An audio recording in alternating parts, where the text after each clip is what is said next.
A big Soviet and Russian lie that was initially approved by the British and American governments. The NKVD officers were shot in April and May 1940 in the Katyn forest near Smolensk, and near the village of Mednoye in the Tver region. Hitler invaded Poland on September 1, 1939. And on September 17, Soviet troops entered there and took the retreating Polish troops by surprise. Thousands were taken prisoner. Stalin decided to kill them all immediately. It was a selective, deliberate killing of the nation's elite. The power of the Soviets shot tens of thousands of Poles at the beginning of World War II. This is the version held by Western politicians and media. The most famous memorial dedicated to this is in Katyn, Smolensk region. According to the Polish version, there are buried there either 8,000 or 22,000 allegedly shot. They themselves have not made up their mind. But there is another, less-known place, which the Poles consider to be a fraternal cemetery of murdered tribesmen. This is the village of Mednoye near Tver. Is there any real evidence of shootings with the Soviets and mass graves? Why did the territory near Tver get into the virtual necropolis of Russian terror and gulag, created by Western developers? How did a Polish memorial grow up in the Russian countryside? And for whom does the bell in Mednoye really ring?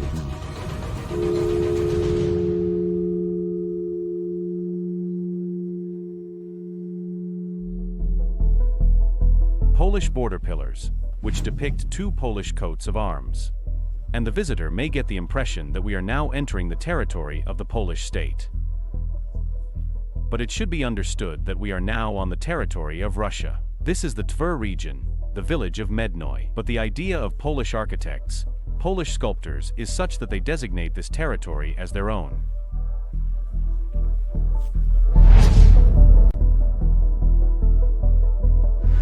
Once on the grounds of the Polish military cemetery, you will be able to cherish two symbols.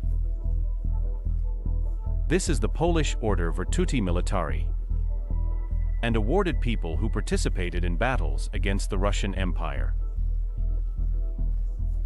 The symbol carries exclusively anti-Russian meanings.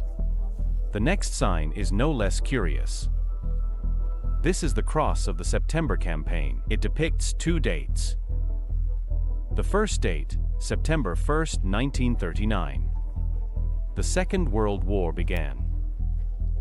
No one can argue with that, but the next date, there's a lot of questions about it. It says September 17, 1939. Poles believe that this is the date of the Soviet invasion of Poland. In this way, they want to say that both Nazi Germany and Soviet Russia are to blame for the outbreak of World War II. And they call Soviet Russia an occupier. On September 17, 1939, the Soviet authorities notified the Polish ambassador in Moscow that the Soviet country could no longer remain neutral in the conflict.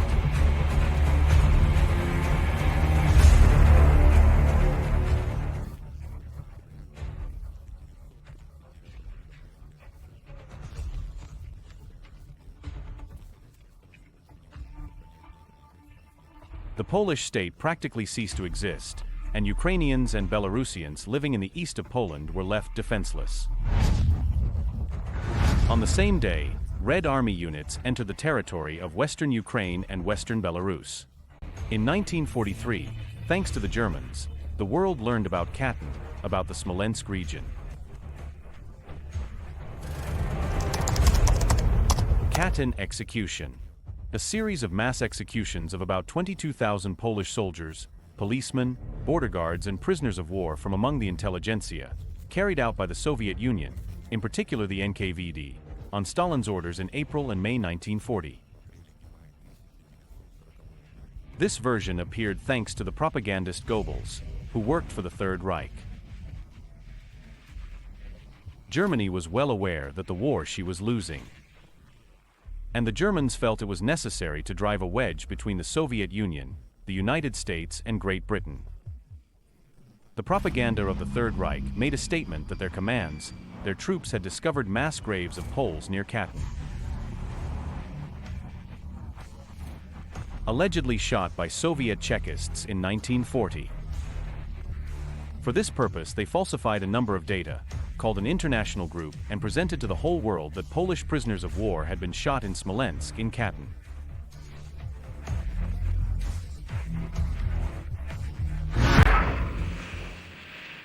I'm not a totalite.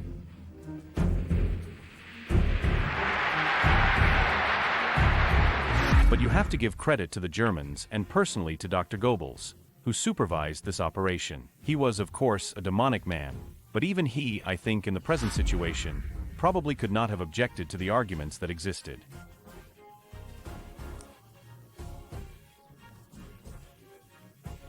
In 1944, the Burdenko Commission disproved all this.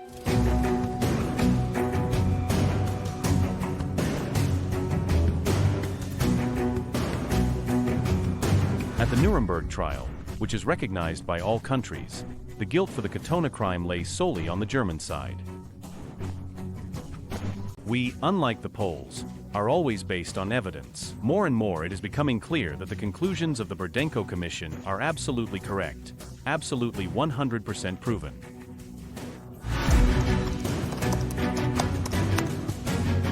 In September 1939, a huge number of Polish citizens were interned on the territory of the Soviet Union. They were placed in 3 camps by the military, police, and various other security agencies. These were the Kozulski, Starobelski, and Ostashkov camps.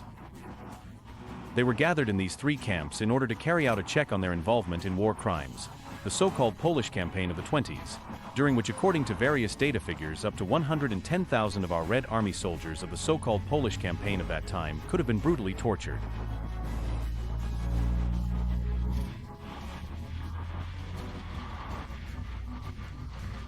It is clear that these actions were carried out by some living people who could have been involved. Accordingly, a check for involvement in the war crime, one could say in the genocide of our prisoners of war, had to be carried out in order to identify these persons.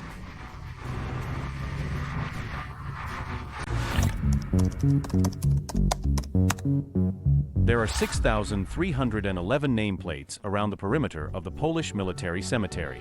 They bear surname, first name, date of birth, occupation, and a common date, 1940. Poles believe that this is the date of execution of Polish officers prisoners of the Ostashkov camp. The Poles use the plaques as evidence against Soviet Russia. Thus, when a visitor finds himself on the territory of the Mednoye Memorial Complex, he perceives as a fact that the USSR is guilty of a crime against the Poles. The whole world learned about Mednoye in 1990 after a statement by TASS. When Gorbachev recognized the Katyn crime as the work of Stalinism. After that, criminal case No.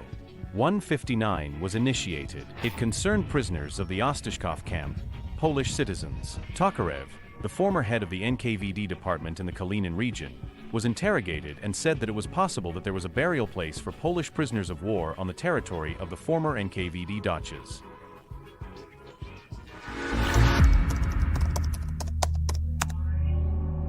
In 1940, the building of the Tver State Medical University housed the NKVD department. According to the testimony of General Tokarev, mass shootings of Poles were carried out here. They were allegedly carried out in the cellars. However, this testimony was not verified by the... Here you have a tiny basement. Here you have 3 pre-trial detention cells, which were then in the NKVD internal prison, which can accommodate, well, there at most there in general is designed for 6 people. All right, well, 18. And what so, how do you suppose that here it was possible to let in, so, 6,300 people? Here's one of these cells. Obviously, it's impossible to fit 250 people in here. Even if those who are commonly called executioners wanted to do it, it is physically impossible. We searched every basement, attic in this building. We've tried to find any clue that this could have somehow taken place. Most importantly, so that no one would see or notice it, because it's in the center of the city. Here they put forward absolutely monstrous versions that these Poles were kept in the attic. That is, they had to walk hundreds of people past the NKVD officers working in the staircases completely uncontrolled. And as if they were kept in the attic, through which they could quietly climb out, run away there, for example. Numerous shots fired in one room in a small room, which will be associated with the release of gunpowder gases and in the absence of special ventilation, will lead to the fact that in this room not only to be there and see nothing will not be.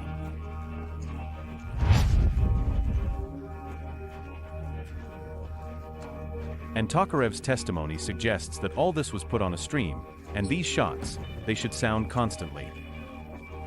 These shootings were allegedly carried out with Walther pistols. When asked exactly what model, he said Walther II. All the experts say that this is some kind of small pistol, maybe even a lady's pistol, which is designed for self-defense, to shoot a couple of times. The version that they were purchased specifically for these shootings does not stand up to any criticism. Although there are absolutely no documents, except stage lists, confirming that these 6,300 people were taken to Tver in the spring of 1940.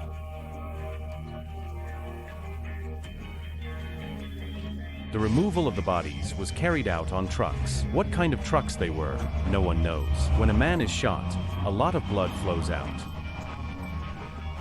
If we take his testimony seriously, then the streets of Tver and then Kalinin must have been covered with trucks from which blood flowed in rivers.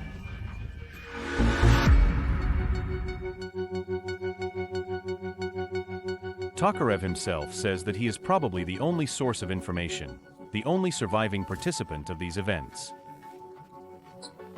He lists the people who died who committed suicide, and maybe because of this he is called the only and main source, because there are simply no others. The testimony that Tokarev gave is the best evidence that there was no such thing, because there could not have been such a thing. And how was it going at the end of the summer? Like you never even questioned it. It's just that you love me. The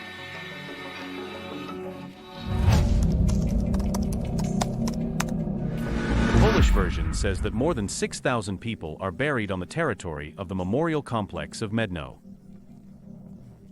Although they themselves have different interpretations, you can then notice on various memorial tablets different numbers. Where 6,300, where 6,295, someone talks about 6,287.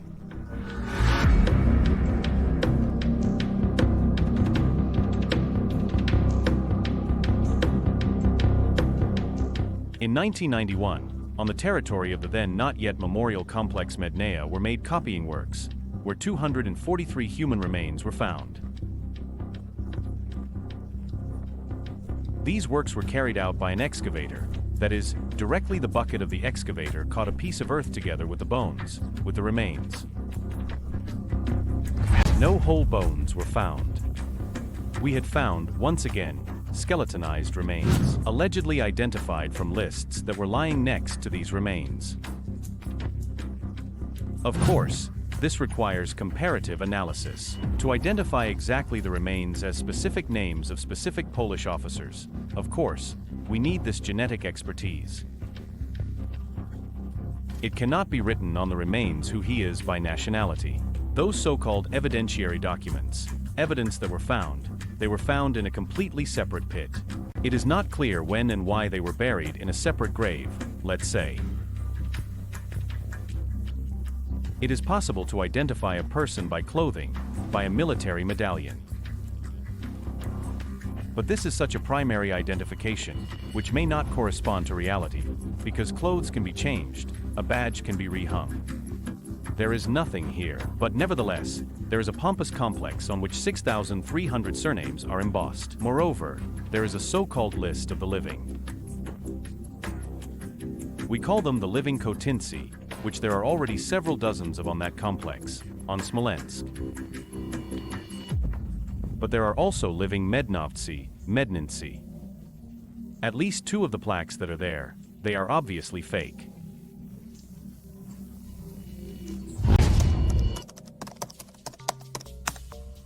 There are 2 plaques, that of Kuligowski and Malawi, located on the territory of the Polish military cemetery here in Mednoye.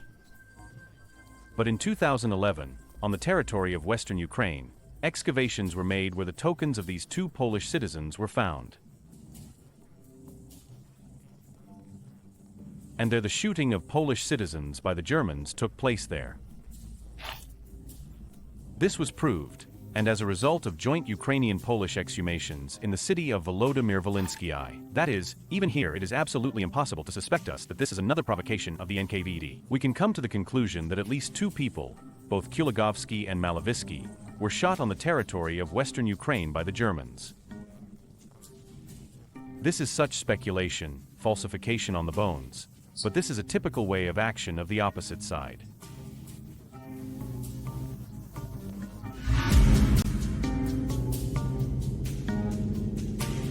Poles believe that more than 6,000 people are buried on this territory.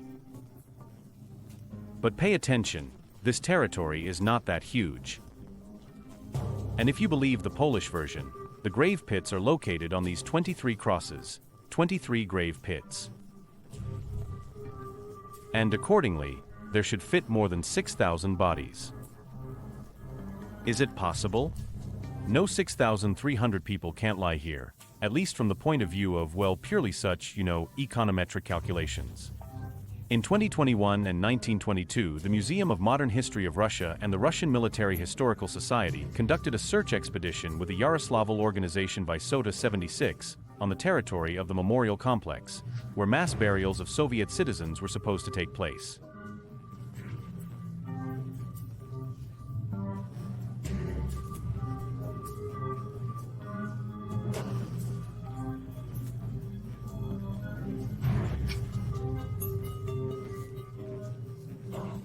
Also, according to one of the versions, there could be unaccounted burials of dead servicemen of the Red Army there, because during the Great Patriotic War the front line passed very close by and evacuation hospitals were located there.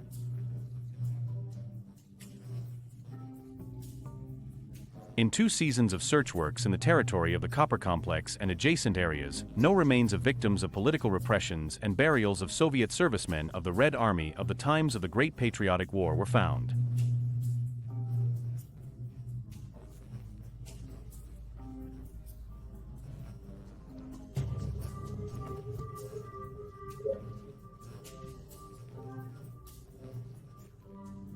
Remains of trenches, dugouts, foundations of buildings, remains of factitious structures in the vicinity were discovered, but in fact, no traces of mass graves were found.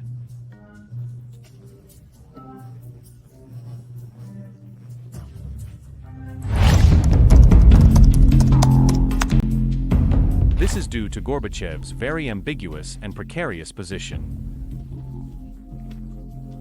Times were hard. The Soviet Union was already bursting at the seams. You had to find some arguments against Gorbachev, the ruling party, but the political conjuncture of the time demanded repentance, recognition of the crimes of the Stalinist regime, the Soviet era, and so on. The national interests of the leader were simply ignored. The archive documents were handed over in 2 stages, first by Mikhail Gorbachev, then by Boris Yeltsin. These are the transfer lists, the very ones when Poles were transferred from Ostashkov to Kalinin, and on the basis of which Poles came to the conclusion that these people were shot, although these documents do not mention any shooting.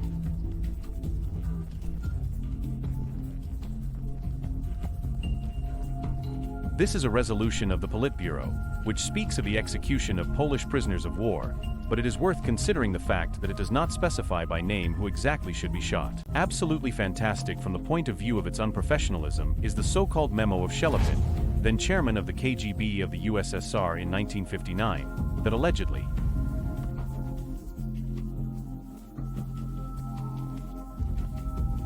in the central building of the KGB in Moscow, there are several rooms that are piled to the ceiling with cases on shot Poles. There's no room. Guys, come on, we have to free them. Let's burn them. Question, guys, where are the execution documents? You burned them. Why didn't you burn these? These documents were examined, and according to this examination, these documents are also falsified. The most important thing is the so-called Byrie note, which says that 22,500 people should be shot. This has now been forgotten. Malakov's expertise said that the pages of this note were printed on different typewriters. Well, I can hardly imagine how Lavrenti Pavlovich Beria's office could print such an important document on different typewriters. There is a great interview with Prosecutor General Ilyukin, where he talks about this in detail. On May 25, 2010, an unknown man called me on the phone and said directly together with his team, he falsified, if we believe his claims, the so-called Beria's note of 1940 March.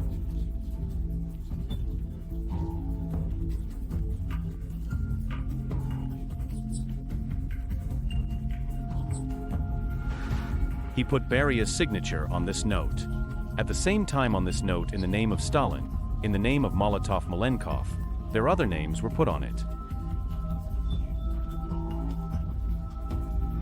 In particular, he stated that he had produced this note on the basis of a proposal that had come from the Kremlin. Russia sought to make friends with all representatives of the West and probably made any concessions. In 1996, according to a government order, 2 memorials were created in Katyn and in Mednoye. And directly these 2 memorials were created exclusively for Polish money. The complexes were designed, manufactured in Poland, installed illegally, without recourse to the main military prosecutor's office. To all appearances, no one in Russia discussed the architectural solution itself. As the Poles decided, so they did. Every element of the Polish military cemetery is filled with deep meaning. The goal is for the visitor to leave the memorial with a sense of guilt and a realization of their role in the unleashing of World War II, the deaths of Polish prisoners of war, and the need to revise the country's history.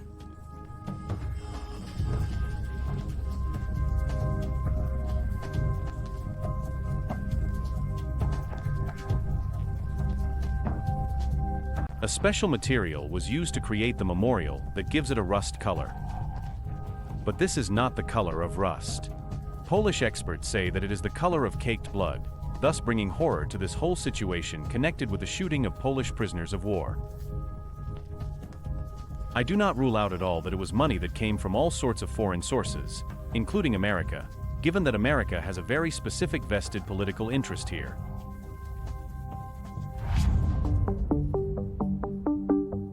There were opinions expressed by the Polish side that it would be a good idea to transfer the territory of the 2 memorials to the ownership of the Polish state. But then common sense prevailed. Poles often come to the territory of the memorial, especially on September 2nd, as this is the date of the opening of the memorial. Approximately more than 10 years ago, a famous case was tried in the European Court of Human Rights. It was called Yanovets and others versus Russia, or simply the Katyn case. When the descendants, already in the 3rd or 4th generation of those who were allegedly shot by us, filed a claim for a combination of compensation. Several memoranda from the Ministry of Justice of the Russian Federation were sent to the ECHR explaining our positions. In the memoranda of the Ministry of Justice, it is clearly stated that the Polish war cemeteries on the territory of Katyn and Mednoye do not constitute any proof. And these memorials were created with Polish money and by Polish specialists.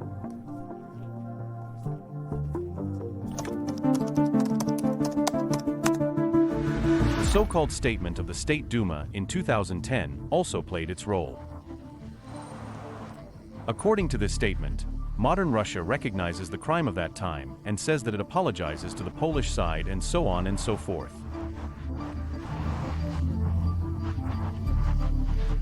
I would like to hand you the result of the ongoing work, namely 67 volumes of criminal case number 159. The work on the criminal case, including the declassification of materials, will continue on my direct instruction. This statement was sent by letter to the Council of Europe. According to the international rule, all documents that are recognized, for example, by the Parliament, the State Duma is our Parliament, have already some international legal basis, from the level of which states should recognize already.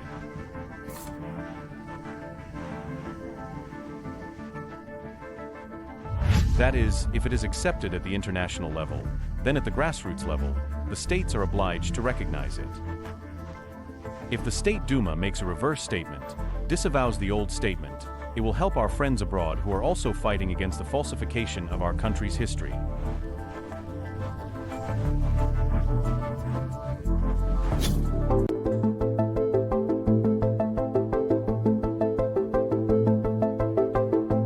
A striking example occurred with Dr. Joseph Skala, who was also running for president of the Czech Republic at the time.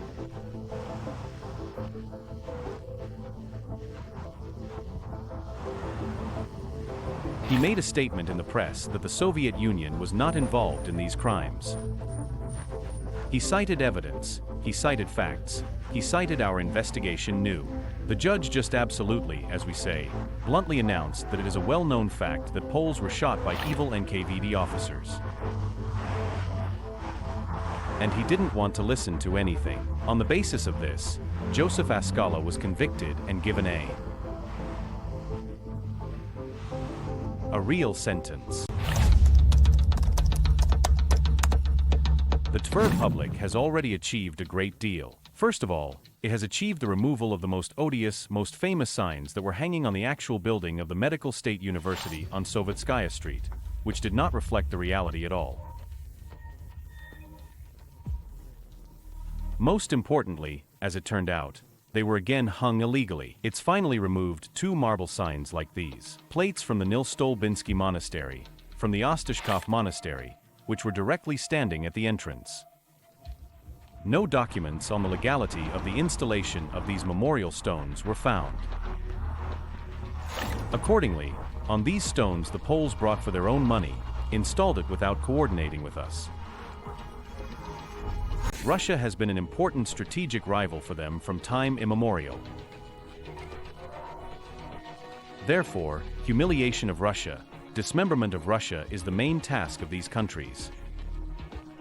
Despite the evidence, the West interprets the events at Katyn and Mednoye in a way that is favorable to them. They say that the shootings of Poles are similar to the events in the Ukrainian storm in 2022. They are probably right. Only the commonality is not what is described in the article, but a different choice of name. In fact, the Katyn Memorial is located in the village of Goat Mountains. It was renamed by the Germans in the 40s for greater effect. In Polish, cat translates to executioner. Coincidence or not, bucha in English is consonant with the word butcher. Isn't that why it was chosen as the primary location for the provocation? It is much easier to rewrite history in your favor using emotions and such vivid images. These complexes must be removed, because they are just brazenly placed on our territory. In fact, they are beginning to dictate to us how we should interpret our history.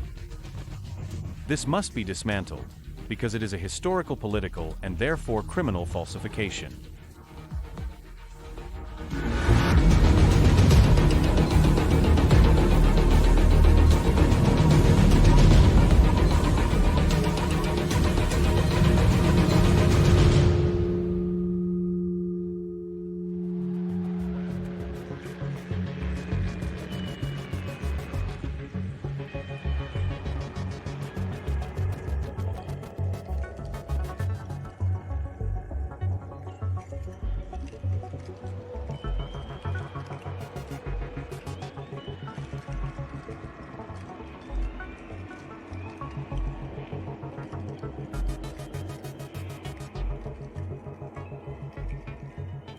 To be continued.